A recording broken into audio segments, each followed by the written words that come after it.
எல்லாருக்கும் எல்லாமும் கிடைக்கணும். வாழ்றதுக்கு வீடு, வயிற்றுக்கு சோறு, வருமானத்துக்கு வேலை, இதுதான் எங்களோட அடிப்படை அஜெண்டா.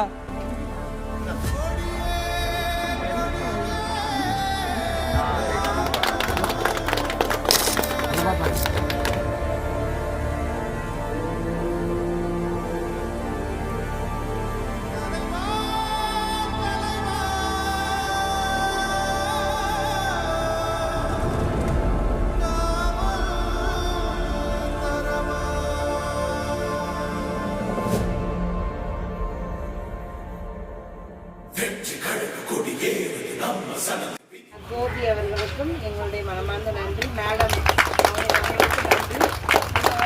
கொண்டு வந்திருக்கிறீங்க. அனைத்து ஆண்களுக்கிடையே ஒரு பெண் வந்திருக்கிறீங்க. ரொம்ப நன்றி. இன்னும் அநேக பெண்களை பங்கெடுக்க வைங்க, சரிங்களா? அது எங்களுடைய உங்களுடைய முயற்சிகள், உங்களுடைய என்ன வர்ற தேர்தலை நீங்கள் வெற்றி பெறணும் வாழ்த்துகிறோம், ஜெபிக்கிறோம். நன்றி சொல்கிறோம். நாளை கிறிஸ்மஸ் எங்களுக்கு பரிசளிக்க இங்கே இருக்கிற